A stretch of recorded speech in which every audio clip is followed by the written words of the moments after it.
গমাংস ইস্যুতে বদরপুরের নতুন মোড়। ইউনুস আলী লস্করের গ্রেপ্তার ঘিরে উঠল প্রশ্ন, দোষী কে নির্দোষকে? ঘটনার পর বদরপুর দ্বিতীয় খণ্ডের ইব্রাহিম আলী লস্কর, আজফর আলী লস্কর, এনামুদ্দিন বড়ভূইয়া, ইদ্রিস আলী লস্কর, জাবির হোসেন লস্কর সহ গ্রামের একাধিক মানুষ সংবাদ মাধ্যমে অভিযোগ করেন, ঘটনার সময় ইউনুস আলী লস্কর শিলচরে কাজে যাওয়ার পথে মাসিমপুর বাগান তেমাথায় পুতুল আলীকে মারধর হতে দেখে প্রতিবাদ করেন। অভিযোগ, এরপর ইউনুসকেও মারধর করে আটকে রেখে পুলিশে তুলে দেওয়া হয়। গ্রামবাসীদের দাবি, পুতুল দোষী হলে শাস্তি হোক, কিন্তু ইউনুসের কাছে তো কোনো মাংস ছিল না, তাহলে তাকে কেন আটক করা হলো? তারা তিনজনকে অভিযুক্ত করে বড়খোলা থানায় এজেহার দায়ের করে ইউনুসের মুক্তির জোরালো দাবি জানিয়েছেন। এই প্রতিবেদন লেখা পর্যন্ত ইউনুস বড়খোলা থানায় পুলিশ হেফাজতেই রয়েছেন। আমাদের মাসিমপুর পার্ট 2 একজন ছেলে পুতুল মিয়া, তার ডাকের নাম, এইখানে বাইক নিয়ে যাওয়ার সময় তার কাছে বলে মাংস, তারা মাসিমপুর বাগান টিমকা মাংস তারা পেয়েছে। তারপরে এখানেও তারা মারধর করে। তারপরে আমাদের গ্রামের আর একটা নিরীহ ছেলে, খুব নিরীহ ছেলে, সে কাজ করে তার বড় ভাইয়ের সঙ্গে। সে কাজে যাওয়ার সময় বড় ভাই আগে গেছে, গিয়ে কিসের না রয়েছে। তারপরে গ্রামের ছেলে হিসাবে এখানে যে কোনো জায়গাতে অ্যাক্সিডেন্ট একটা হইলেও মানুষ নামিয়া একটু দেখে এখানে কি হয়েছে।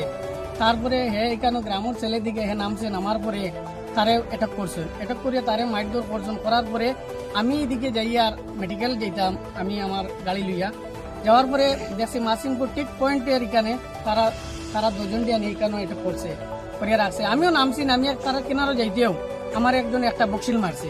মারার পরে আমার মোবাইলটা হারিয়ে নিছে গিয়া। নেওয়ার পরে এখানে আমরা তো সব পড়া বলছি মানুষ, এক গ্রামের মানুষ, আগে এক জিপিতে আসলাম, এখন ডিলিমিটেশনের কারণে তারা অন্য জিপিত গেছে, মাসিমপুর জিপি, আমরা প্রথম মাসিমপুর জিপি। তারপরে সব তো জানাশোনা মানুষ। এখানে আরেকটা ছেলে জয়দীপ ছেলে নাম তার, আমরা পরিচিত মানুষ। তারে আমি বললাম, ভাই আমি তো মেডিকেল যেতাম, গ্রামের ছেলে হিসাবে আমি কেন লামছি, আমার তারা অ্যাটাক করছে, আমার মোবাইল দেও, আমি মেডিকেল যেতাম। তারপরে আমার আরেকজনে চাইছে একটা বাড়ি মারতো। এরপরে আমি কই যাই আমি মেডিকেল যাই, আর আমার মারছে না। তারপরে আমার আর মারছে না, আমার মোবাইলটা আমি তারা কইছে আমার মোবাইলটা দিলাম, মেডিকেল দিতাম। পরে আমার মোবাইল দিলেছে, আমি গেছি কি। যাওয়ার পরে অনেক মানুষ এখানে জমায়েত হয়ে গেছে। এরপরে আমার গাড়ির প্যাসেঞ্জার আসলে আমি তারা লামাই দিলেছি, দিয়ে এখানে আমিও দাঁড়ানিতে আসলাম। যাওয়ার পরে বড়গোলার থেকে নসি স্যার গেছেন, যারা গেছেন পুলিশ বাহিনী, তারা গিয়ে তারা রিসিভ করছে। আমাদের এইটা দাবি, আমরা এখানে এখন আসছি থানাতে, আমাদের গ্রামের যে ইউনুস যে ছেলে, সে একটা নিরীহ ছেলে, রাস্তা দিকে কাজে যাওয়ার সময় একজনের অবৈধ কাজ করিয়া থাকলে তার বিচার আইনের কাছে এটা পাইতো। এটা আমরা এটা অমান্য করিয়ে না, এটা তার শাস্তি যেটা আইনে করবো, এটা তো আমরা মত আছে। কিন্তু গ্রামের নিরীহ একটা ছেলে, আজকে যে কোনো পড়াবর্ষী কোনো মানুষ, চায় জাত মত কিছুর কথা না, হিন্দু হোক মুসলিম হোক, একজন মানুষ অ্যাক্সিডেন্ট হইলে মানুষের নামিয়া দেখে, তার সঙ্গে একটা নামিয়া দেখাটা তার অপরাধ দিছে, তারে মারিয়া দরিয়া আজকে থানা দেওয়া হইলো। আমিও একজন গ্রামের ছেলে, সব পরিচিত মানুষ।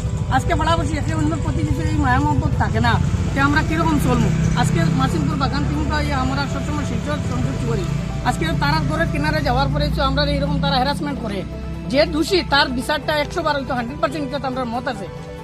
দোষী কারোর লগে ভালো মানুষের শাস্তি দেওয়া, এটা তো আইনে কোনো সময় মানিয়ে নেওয়া যায় না। তাই আমি পুলিশ প্রশাসনের দৃষ্টি আকর্ষণ করে বলছি, যারা তদন্ত করে এখানে দোষী সাব্যস্ত করে, যারা অবৈধভাবে ইউনুসরে মারধর করছেন বা আরো গ্রামের কিছু ছেলেরে মারধর করতে থাকলো, তারা দৌড়িয়ে বাগিয়ে আর সরিয়ে গেছে। আইনের কাছে আমরা ওটাও দাবি করি, আর ইউনুসরে আমরা হাতে সমঝিয়ে দেওয়ার লাগিন আমরা পুলিশ প্রশাসনের কাছে আস্থা আছে, তদন্ত করিয়া ঠিক ঠিক নিরীহ মানুষ হয়ে থাকে, এইটা জড়িত থাকে না, তারে এটা ছাড়ার লাগিন আমরা দাবি জানাই আর পুলিশ প্রশাসনের কাছে। আর আমরা ফলাবসী হিসাবে একে অন্যের প্রতি আমরা মায়ামব্যতা মিলটা রইতো, একে অন্যরে পাইলে যেরকম শ্রদ্ধা আমরা আগে করছি এরকম করতাম। যে এটা অন্য জিনিস নিয়ে, যে কোনো জিনিস নিয়ে, অন্য ধর্ম মনে করো মুসলিম হিন্দু নিয়ে এটা করা পালা না। একজনে তার মাংস খাইতো নি, ফালাইতো নি, তারে পাইলেইছো অবৈধ খাইতো, এটা আইনে তার বিচার করবো, এটা বলি আমরা আইনের কাছে দাবি জানাই। আর